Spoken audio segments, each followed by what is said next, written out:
cuties, I'm Brittany. And I'm Julie. And together we're the mother-daughter duo of Stitches of Love.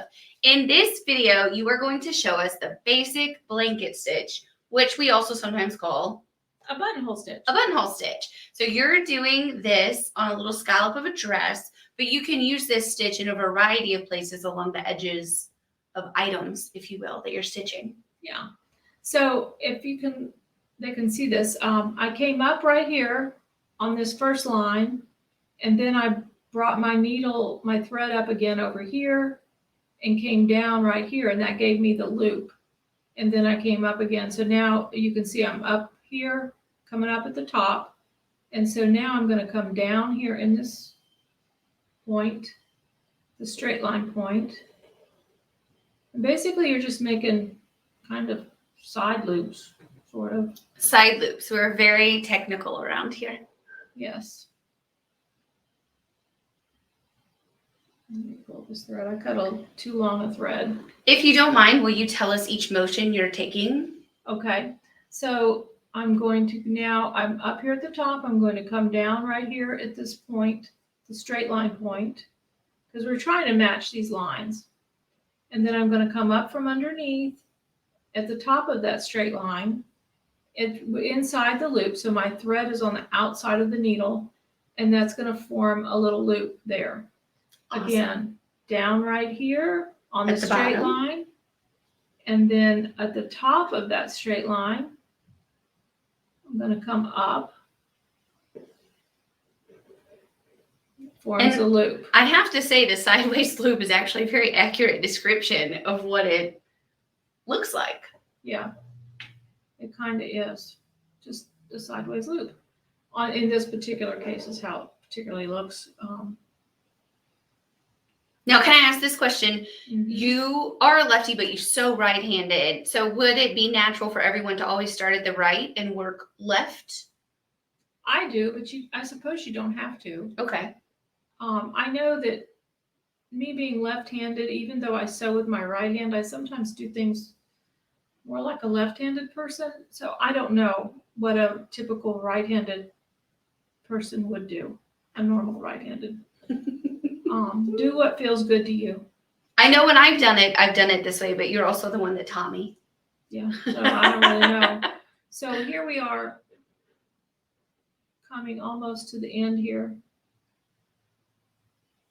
Right there. Now, how do you get into the next scallop, or are you going to knot off?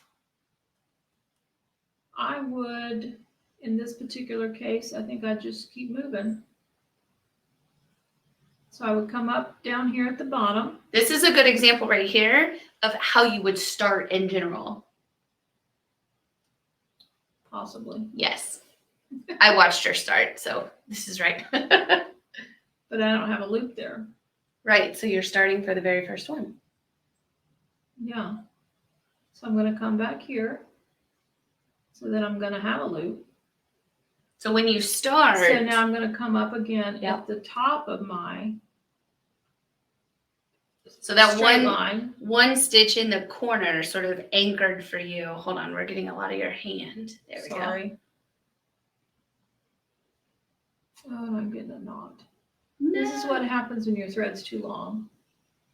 Can you review again where you stitched? So you came up.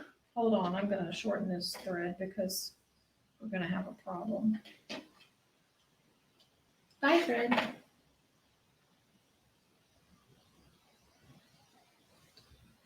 So from my transition over here,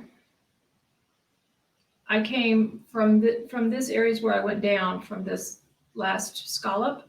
I came up at the straight line, and then I came back to your point. Back to my point and went down. And then I came up again at the top of my straight line. Perfect. Which is how I normally would do it. That would get your first loop, if you will. Yeah.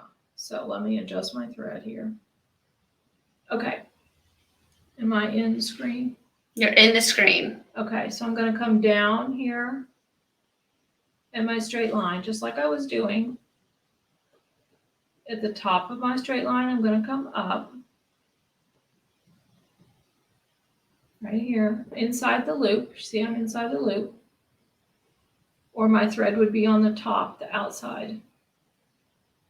If you're able to hold it and do like a sewing type method. Now, right now you have something holding your hoop for purposes of filming. When you are doing this stitch, do you use something to hold it at home? No, I hold the hoop in my hand. And your left hand can still hold that thread? Yep. There you go. I don't know how I do it, but I do it. Okay, now this is how I would knot at the very end. I would just take a tiny stitch close to this. On the outside of the thread. And then I'll show you with this particular design, we're trying to make this scallop go inside. So I'm just going to do a back stitch inside this.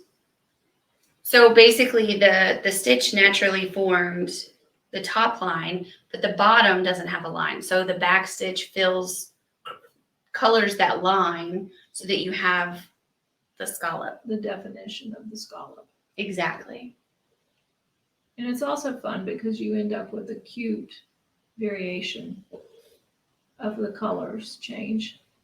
I love color, and so the color changing is fun to me. Another thing that's nice, though, we happen to be stitching on a pre-printed design, so your spacing of your lines is already there.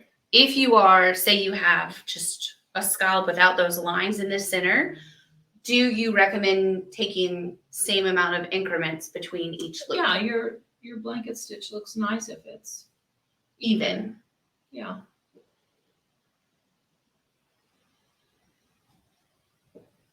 These colors are very fun. This color is called Garden Floral, but I must say, as you're stitching, it makes me think of Mardi Gras because I was it's going to say, I call this the Mardi Gras. the Mardi Gras. It's purple and the yellow gold and the green, But which is fun.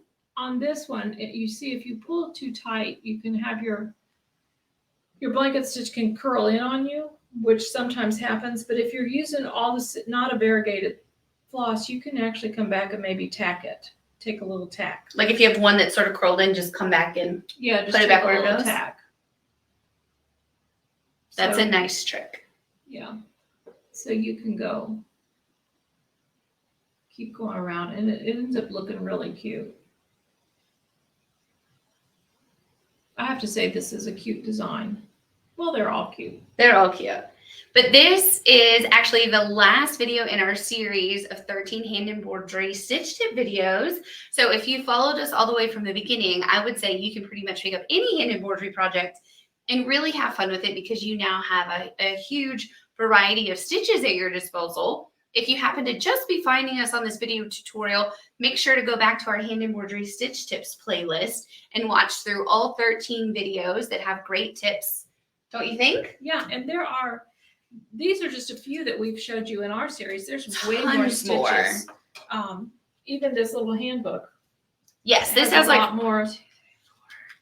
at least 30 to 40 stitches in it. Mm-hmm. I always say I'm going to count how many stitches and I never do, but one day I will. A lot. Yeah. Yep. So hopefully you enjoyed this video and will subscribe to our YouTube channel. And as always, Happy stitching. happy stitching.